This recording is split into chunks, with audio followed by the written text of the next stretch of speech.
শেখ হাসিনা বলছেন তিনি মাথা উঁচু করে ফিরে আসবেন।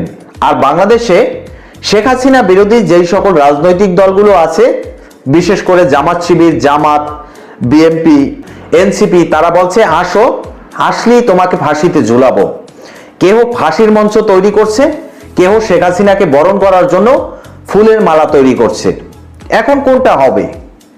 একটা জিনিস, বাংলাদেশে প্রায় 7.5 থেকে 8 কোটি সমর্থক আছে আওয়ামী লীগের, যারা হৃদয় থেকে আওয়ামী লীগকে ধারণ করে, আওয়ামী লীগকে ভালোবেসে আওয়ামী লীগের রাজনীতি করে। অপরদিকে 5ই আগস্টের পর থেকে বাংলাদেশে জঙ্গি, জামাত এবং রাজাকারী কিছু কিছু সংগঠন, এনসিপি, এদের মতন কিছু সংগঠন যে মাথাচাড়া দিয়ে উঠেছে, তারা এখন ওত পেতে বসে আছে যে শেখ হাসিনা কবে আসবে, আসলেই তাকে ফাঁসির দড়িতে ঝুলাবে। তো এখন কাদের মনোবাঞ্ছা পূরণ হবে, সেটা হলো সবচেয়ে বড় কথা। আবার শেখ হাসিনা যে ভারতে অবস্থান করে মাথা উঁচু করে ফেরার কথা বলছেন, কি কি আন্তর্জাতিক শক্তি তিনি সঞ্চয় করছেন, কথাগুলো এখানেও। এই সকল বিষয়গুলো থেকে আপনারা তো বুঝতে পারছেন যে আওয়ামী লীগ আন্তর্জাতিকভাবে কতটা শক্তিশালী। সেই আওয়ামী লীগ যখন মাথা উঁচু করে ফিরে আসার গল্প বলে, তখন সেই গল্পটা আপনি শুনে এক কান থেকে আর এক কানে বের করে দিবেন না, তাহলে সেটা আপনার জীবনে মস্ত বড় ভুল হবে। এছাড়াও জাতিসংঘ থেকে কি বলছে? লন্ডন ভিত্তিক আইনি সংস্থা ডাউ ট্রিটি চেম্বার তাদের তদন্ত রিপোর্ট যখন জাতিসংঘের মানবাধিকার হাই কমিশনে প্রদান করেছে, তখন জাতিসংঘের মানবাধিকার হাই কমিশন থেকে বাংলাদেশ সরকারের কাছে শেখ হাসিনার পদত্যাগপত্র চাচ্ছে। এই বিষয়গুলো একটির সাথে আরেকটি ওতপ্রোতভাবে জড়িত। যদি একটু মনোযোগ সহকারে ভিডিওটি দেখেন শেষ পর্যন্ত, তাহলে পুরো ঘটনা আপনি বুঝতে পারবেন। তো দর্শক, মনোযোগ সহকারে ভিডিওটি শেষ পর্যন্ত দেখুন এবং ভিডিওটি লাইক দিয়ে চ্যানেলটি সাবস্ক্রাইব করুন, কমেন্ট করে আপনার মূল্যবান মতামত জানিয়ে যান।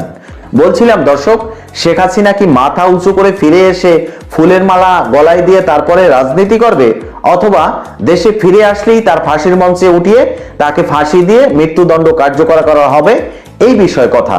এখন দেখুন, বাংলাদেশে 5ই আগস্টের পর থেকে যে ধরনের জামাত, যুদ্ধ অপরাধী, এনসিপি এবং শিবিরের লোকজন যেভাবে বর্তমান বাংলাদেশের ক্ষমতাকে গ্রাস করে রেখেছে, সংসদে নির্বাচিত প্রধানমন্ত্রী জনাব তারেক রহমান তিনি থাকার পরেও বিভিন্ন ধরনের রাজাকারী কর্মকাণ্ড আমরা দেখতে পারি।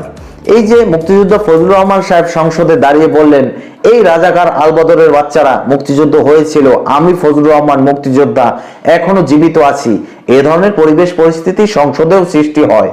জামাতের সেই যে রাজাকারী স্টাইলে তারা সংসদ বর্জন করে, তারা স্পিকারের সামনে উঠে দাঁড়িয়ে হই হই রই রই, কাউ কাউ, কুত্তার মতন চিল্লাচিল্লি, এগুলো আমরা শুনতে পাই, দেখতে পাই।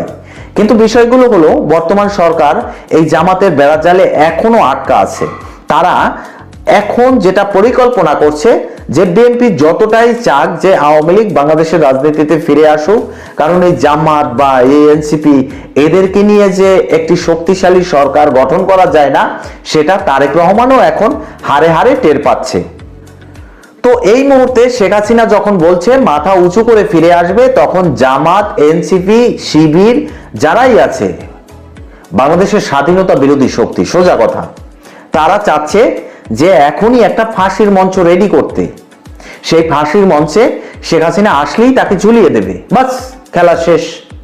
কিন্তু আসলে কি এটা হবে?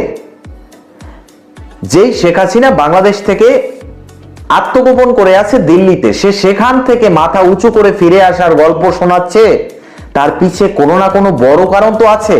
সেই কারণটা কি? যদি শেখ হাসিনার পলিটিক্যাল ব্যাকগ্রাউন্ড একটু খেয়াল করেন, দেখুন ভারত বাংলাদেশের সাথে সমস্ত ধরনের শত্রুতা করলো, তারপরেও শেখ হাসিনাকে বাংলাদেশে ফিরিয়ে দেয় না। ভারতের সাথে আওয়ামী লীগ এবং শেখ হাসিনার যে কি ধরনের সম্পর্ক, সেটা আপনাদের বুঝিয়ে বলতে হবে না। এবারে আসুন, রাশিয়া যখন অন্তর্বর্তীকালীন সরকার এমন দাবি করছিলেন যে রূপপুর পারমাণবিক বিদ্যুৎ কেন্দ্র থেকে শেখ হাসিনা 5 বিলিয়ন মার্কিন ডলার অর্থের কারচুপি করেছে, রাশিয়া সরাসরি ভেটো দিয়ে বলেছে যে না, শেখ হাসিনা কিংবা আওয়ামী লীগ এই রূপপুর পারমাণবিক বিদ্যুৎ কেন্দ্র থেকে কোনো ধরনের কোনো অর্থের কারচুপি করেনি। এরপরে আসুন, ফ্রান্সের প্রধানমন্ত্রী ম্যানুয়েল ম্যাক্রো তিনি বলেছেন doctor Yunus is illegal government, Sheikh Hasina এখনো বাংলাদেশের বৈধ প্রধানমন্ত্রী বাংলাদেশের সংবিধান অনুসারে। এছাড়াও যদি আপনি চীনের কথা বলেন, তাহলে দেখুন বাংলাদেশের জন্ম অবধি আজ পর্যন্ত বাংলাদেশের সাথে যেই ধরনের ব্যবসায়িক সম্পর্ক চীন গড়ে তুলেছিল শেখ হাসিনার 17 বছর শাসন আমলে, তা বাংলাদেশের জন্ম অবধি কোনো সরকার আমলেই গড়েনি। শেখ হাসিনার 17 বছরের যত উন্নয়ন অবকাঠামো আছে সবকিছু চীনের দ্বারা, চীনের বিনিয়োগের মাধ্যমেই করানো হয়েছে। তাহলে বুঝুন চীনের প্রধানমন্ত্রী শি জিনপিং এবং শেখ হাসিনার ভিতরে কি ভালো সম্পর্ক আছে এবং শি জিনপিং কোন রাজনৈতিক দলকে বাংলাদেশের সমর্থন করবে, সেই বিচার আপনাদের হাতে। দেখুন ডোনাল্ড ট্রাম্প ক্ষমতায় আসার পরেই কিভাবে ডক্টর ইউনূসের মেটিকুলাস ডিজাইনের মাধ্যমে ইউএসআইডির 29 বিলিয়ন মার্কিন ডলার খরচ করে মেটিকুলাস ডিজাইন করে বাংলাদেশের প্রধানমন্ত্রী শেখ হাসিনাকে ক্ষমতাচ্যুত করলেন, সেই হিসাব তিনি খোলাসা করে দিলেন। এরপরে যা হলো তা আমেরিকান ডিপ স্টেটের জন্য হয়েছে, কিন্তু ডোনাল্ড ট্রাম্পের সাথে শেখ পরিবারের পারিবারিক সম্পর্ক আছে। যেমন সজীব ওয়াজেদ জয়ের যিনি স্ত্রী, তিনি আর ডোনাল্ড ট্রাম্প একই বংশের মানুষ। এছাড়াও সৌদি আরবের সাথে শেখ পরিবারের পারিবারিক সম্পর্ক আছে। ভুটানের রাজা সজীব ওয়াজেদ জয়ের ক্লাসমেট। এরকমের কাতারের প্রধানমন্ত্রী যিনি, তার আব্বার সাথে শেখ হাসিনার খুব ভালো সম্পর্ক ছিল। লন্ডনে শেখ রেহেনার কন্যা টিউলিপ সিদ্দিকী এখন মন্ত্রী এমপি হিসেবে আছেন। তিনি লন্ডনের লেবার পার্টির একজন এমপি, যিনি মন্ত্রী ছিলেন, তার মন্ত্রিত্ব স্বেচ্ছায় ত্যাগ করেছেন এবং লন্ডনের প্রধানমন্ত্রী কেয়ার স্টারমার্কের সাথে তার খুবই বন্ধুত্বপূর্ণ সম্পর্ক আছে। এই সকল বিষয়গুলো থেকে আপনারা তো বুঝতে পারছেন যে আওয়ামী লীগ আন্তর্জাতিকভাবে কতটা শক্তিশালী। সেই আওয়ামী লীগ যখন মাথা উঁচু করে ফিরে আসার গল্প বলে, তখন সেই গল্পটা আপনি শুনে এক কান থেকে আর এক কানে বের করে দিবেন না, তাহলে সেটা আপনার জীবনের মস্ত বড় ভুল হবে। এছাড়াও জাতিসংঘ থেকে কি বলছে, লন্ডন ভিত্তিক আইনি সংস্থা ডাউ ট্রিটি চেম্বার তাদের তদন্ত রিপোর্ট যখন জাতিসংঘের মানবাধিকার হাই কমিশনে প্রদান করেছে, তখন জাতিসংঘের মানবাধিকার হাই কমিশন থেকে বাংলাদেশ সরকারের কাছে শেখ হাসিনার পদত্যাগপত্র চাচ্ছে। এই বিষয়গুলো একটির সাথে আরেকটি ওতপ্রোতভাবে জড়িত। আর আওয়ামী লীগ যে ফিরে আসে, বারবার ফিরে আসে, সেটার নমুনা বাংলাদেশের জন্ম অবধি বাংলাদেশের জনগণ বারবার দেখেছে। কারণ আওয়ামী লীগকে ধ্বংস করে দেওয়ার জন্য, আওয়ামী লীগকে নিচ্ছিন্ন করার জন্য বারবার চেষ্টা করেছে বিভিন্ন রাজনৈতিক গোষ্ঠী, বিভিন্ন রাজাকারী গোষ্ঠী, বিভিন্ন সন্ত্রাসবাদী গোষ্ঠী, কিন্তু আওয়ামী লীগকে সমূলে নির্মূল করা যায়নি, বরং আওয়ামী লীগ আরো শক্তিশালী হয়ে ফিরে এসেছে। তো পরিস্থিতি বর্তমান সময় এরকমেরই যে আওয়ামী লীগ এই যে তাদের পতন, এখান থেকে তারা অনেক শক্তি সঞ্চয় করেছে। তো সেই শক্তি নিয়ে আওয়ামী লীগ ফিরে আসতে চলেছে।